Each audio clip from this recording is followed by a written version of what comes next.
بسم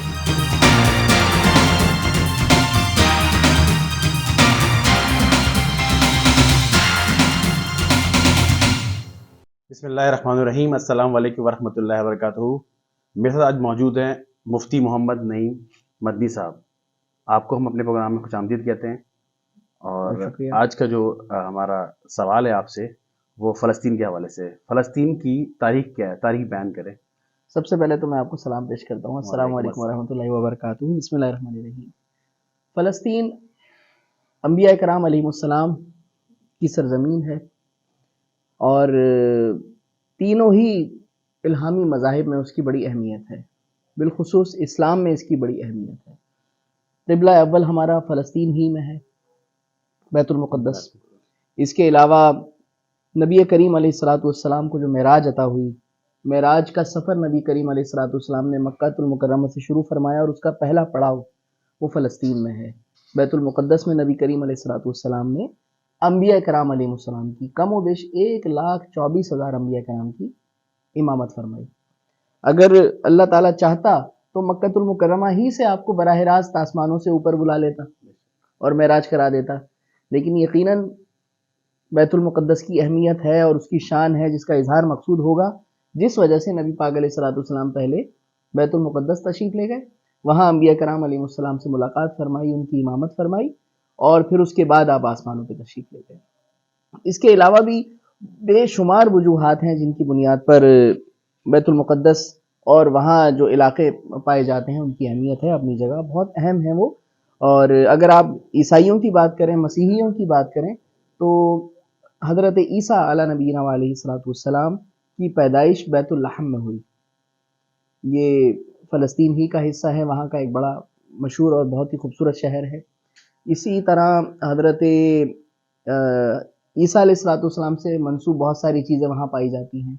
پھر حضرت موسیٰ علیہ السلام اور یہودیوں کے حوالے سے بھی، یعنی حضرت موسیٰ علیہ السلام کے ماننے والے جو کہلاتے ہیں یہودی، ان کی بھی بہت ساری ایسی چیزیں ہیں جو فلسطین میں پائی جاتی ہیں، جس کی وجہ سے وہ ظاہر ہے اس طرف اٹریکٹ ہوتے ہیں یا وہ سمجھتے ہیں۔ جیسے حضرت داؤد علیہ السلام نے ہیکل سلیمانی بنایا تھا، وہ یہیں پایا جاتا ہے، اور یہودی یہ چاہتے ہیں، صہیونی یہ چاہتے ہیں کہ اس کی دوبارہ تعمیر کی جائے، اور ان کا یہ ماننا ہے کہ وہ مسجد اقصیٰ کے نیچے اس کی بنیادیں موجود ہیں۔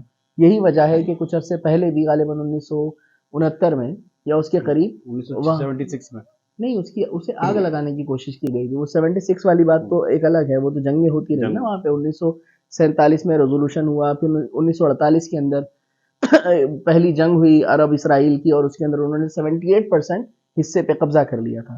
میں بات یہ کر رہا ہوں کہ اس کے بعد اسے آگ لگانے کی بھی کوشش کی گئی یہودیوں کی طرف سے، اور اس آگ لگانے کی وجہ یہی تھی کہ تاکہ خدا نخواستہ نعوذ باللہ مسجد اقصیٰ جو ہمارا قبلہ اول ہے وہ گر جائے، اور پھر اس کے بعد جو ہے وہ آہستہ آہستہ وہاں کھدائی کر کے کسی بھی طرح سازش کر کے اس کو شہید کرنے کے بعد وہاں ہیکل سلیمانی کا آغاز کیا جا سکے اور اس کی دوبارہ تعمیر کی جا سکے۔ تو خیر بہرحال اگر اہمیت کی بات کی جائے تو مسلمانوں کی تیسری بڑی مسجد ہے مسجد اقصیٰ۔ یہاں نماز پڑھنے کی باقاعدہ فضیلت ہے، بہت زیادہ فضیلت ہے، نبی کریم علیہ السلام کی پسندیدہ جگہوں میں سے ہے۔ پھر اسلام کی دوسری مسجد ہے جو بنائی گئی۔ پہلی مسجد تو ظاہر بیت اللہ شریف ہے جو بنایا گیا، اور بیت اللہ شریف کے بنانے کے 40 سال بعد مسجد اقصیٰ بنائی گئی۔ تو اہم ترین مقامات ہیں وہاں پر، اہم ترین اور تاریخی واقعات وہاں سے وابستہ ہیں۔ اور پھر اگر آپ تاریخ کے علاوہ یعنی ماضی اور حال کو دیکھیں، پھر مستقبل کو دیکھیں، تو مستقبل بھی ہمارا جوڑا ہے وہاں سے، اور یقیناً وہاں پر اسلام کا غلبہ ہوگا انشاءاللہ، اور مسلمانوں کی حکومت بھی آئے گی، مسلمانوں کی خدمت بھی ہوگی وہاں پر انشاءاللہ۔ اور مقام لد، جو لد وہاں پر ایئرپورٹ بھی بنا ہے، لد ایئرپورٹ آپ نے دیکھا ہوگا، جی ہاں، اس کے قریب حضرت عیسیٰ علیہ نبینا علیہ السلام دجال کو قتل فرمائیں گے، وہیں اس کے قریب۔ تو یہ بڑا اہم ترین مقام ہے۔ ہم حضرت عیسیٰ علیہ السلام جو مسیح ہیں ان کا انتظار کر رہے ہیں، اور یہودی دجال کا انتظار کر رہے ہیں۔ اچھا، عیسائیوں کا ماننا بھی یہ ہے کہ ہم حضرت عیسیٰ کا انتظار کر رہے ہیں، لیکن وہ مجھے لگتا ہے کنفیوز کون ہے۔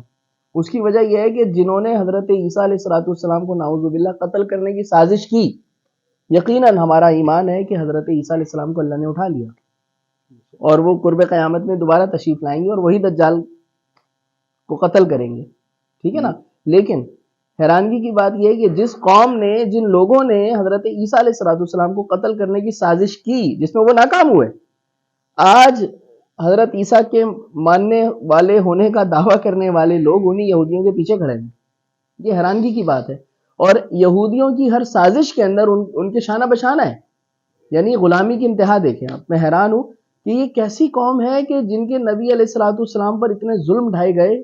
وہ ہمارے بھی نبی ہیں اور دراصل وہ ہمارے ہی نبی ہیں، کیونکہ حضرت عیسیٰ علیہ السلام تو اللہ کے نبی حضور نبی کریم علیہ السلام کی بشارت دینے والے ہیں، ٹھیک ہے نا. خود نبی پاک علیہ السلام نے فرمایا نا کہ میں عیسیٰ کی بشارت ہوں.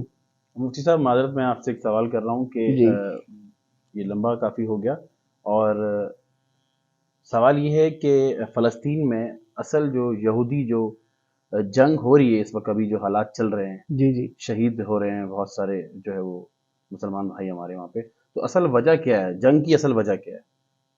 یہودی کیوں وہاں پہ کس چیز کے لیے جنگ کر رہے ہیں؟ کیا قبضہ کرنا چاہتے ہیں؟ زمین کیا کی جنگ حاصل ہے نا. کرنا چاہتے ہیں؟ زمین وہ زمین حاصل کرنا چاہتے ہیں. وہ فلسطین پہ قبضہ کرنا چاہتے ہیں اور انہیں یہ لگتا ہے کہ وہ یہاں پہ قبضہ کریں گے پھر اور وہ اس کے اصل مالک ہیں. انہیں یہ لگتا ہے کہ وہ اللہ کی پسندیدہ قوم ہے، ٹھیک ہے. انہیں یہ لگتا ہے کہ وہ بخشے بخشائے ہیں. انہیں یہ لگتا ہے کہ ان کے علاوہ کسی اور کو جینے کا ہی حق نہیں ہے.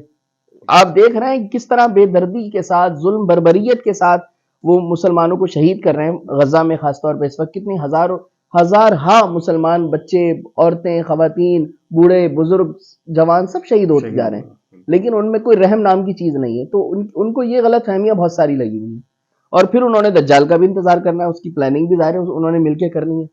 اچھا مجھے نہیں پتا سارے یہودی ایسے ہیں یا کون ایسا ہے، لیکن بہت سارے یہودی ان کے خلاف بھی ہیں. وہ کہتے ہیں یہ زائنسٹ ہے، یہ صہیونی ہے. اس پر تفصیلی بات انشاءاللہ ہم ضرور کریں گے. لیکن میں یہ سمجھتا ہوں کہ وہ دھوکے میں ہیں، مسلسل دھوکے میں ہیں، اور دنیا کا امن برباد کیے جا رہے ہیں مسلسل. اللہ تعالیٰ انہیں ہدایت دے اور اللہ تعالیٰ اسلام کو یقیناً غلبہ عطا فرمائے گا. نبی پاک علیہ السلام کی واضح احادیث موجود ہیں، اور جو مسلمان الحمدللہ رب العالمین حق کے لیے کھڑے ہوئے ہیں آج بھی، انہیں ہماری طرف سے تو سب سے پہلے سلام ہے، اور ہم ان کے لیے دعا گو بھی ہیں، اور یقیناً یقیناً یقیناً یہ کامیاب لوگ ہیں. نبی کریم علیہ السلام کی حدیثیں ہیں ان کے لیے کہ یہ وہ حق پر کھڑے ہونے والا گروہ ہے کہ جو قیامت تک کامیاب ہوتا رہے گا انشاءاللہ.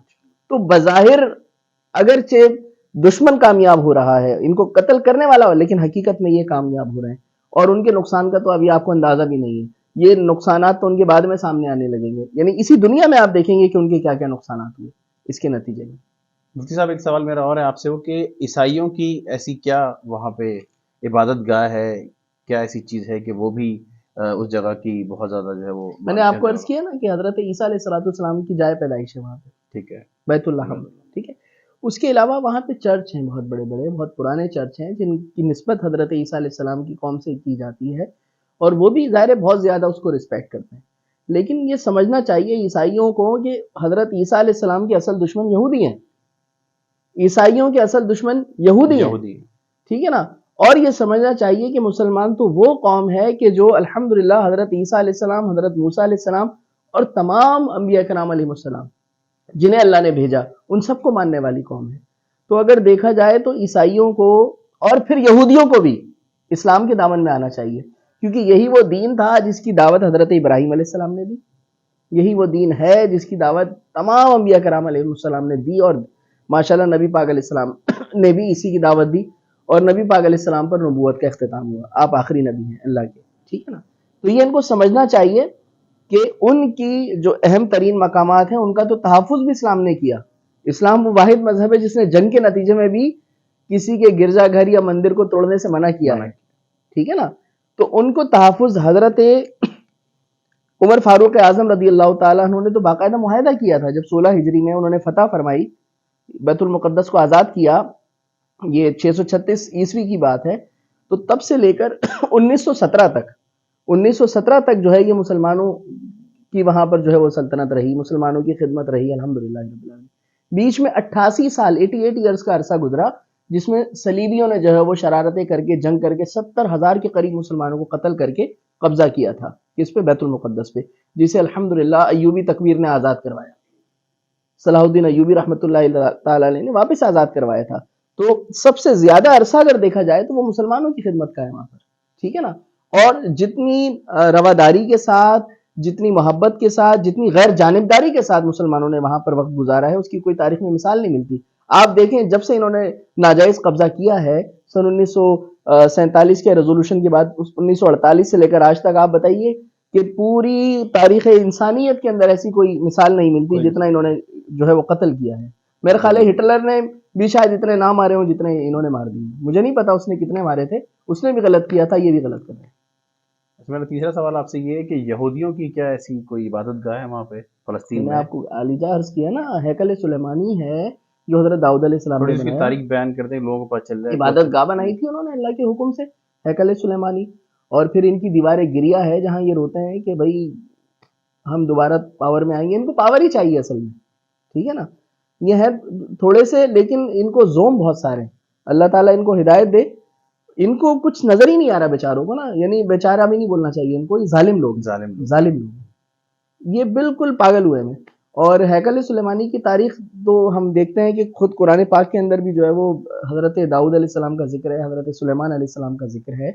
جنات کے ذریعے اس کی تعمیر ہوتی رہی اور یہ بہترین ہیکل تھا. یہ عبادت گاہ تھی، اصل میں یہ مسجد تھی، وہ سمجھ لیجیے آپ. عبادت گاہ تھی، اللہ تعالیٰ کی عبادت کے لیے بنائی گئی. اور حضرت سلیمان علیہ السلام کا تو انتقال بھی نماز کی حالت میں ہوا. آپ قیام کی حالت میں تھے، نماز پڑھ رہے تھے. تو ان کو سمجھنا چاہیے. اسرائیلی جو کہلاتے ہیں، اسرائیل حضرت یعقوب علیہ السلام کا لقب ہے. ٹھیک ہے نا. اور یہ بنی اسرائیل اپنے آپ کو کہتے ہیں، تو حضرت یعقوب علیہ السلام کی اولاد کو بنی اسرائیل کہتے ہیں. تو پرابلم اصل میں ان کے ذہنوں میں وہاں سے ہے کہ جناب حضرت ابراہیم علیہ السلام کے 2 شہزادے تھے، ایک حضرت اسماعیل جو بڑے شہزادے ہیں، پھر حضرت اسحاق. حضرت اسحاق علیہ السلام کی جو نسل ہے وہ بنی اسرائیل کہلائی. یوں سمجھیے آپ حضرت یعقوب علیہ السلام کی بات سے.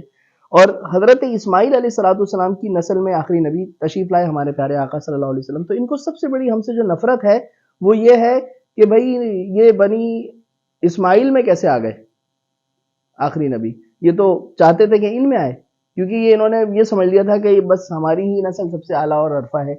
حالانکہ اللہ تبارک و تعالی نے تو ساری کائنات حضور کے لیے بنائی ہے، اور سارے انبیاء کرام عرفہ و اعلیٰ ہیں، اور انسان وہی عرفہ و اعلیٰ ہے جو تقوی والا ہے. ٹھیک ہے مفتی صاحب، بہت زیادہ ہمارے لیے باعث فخر ہے کہ آپ آج ہمارے پروگرام میں شامل ہوئے. جزاک اللہ.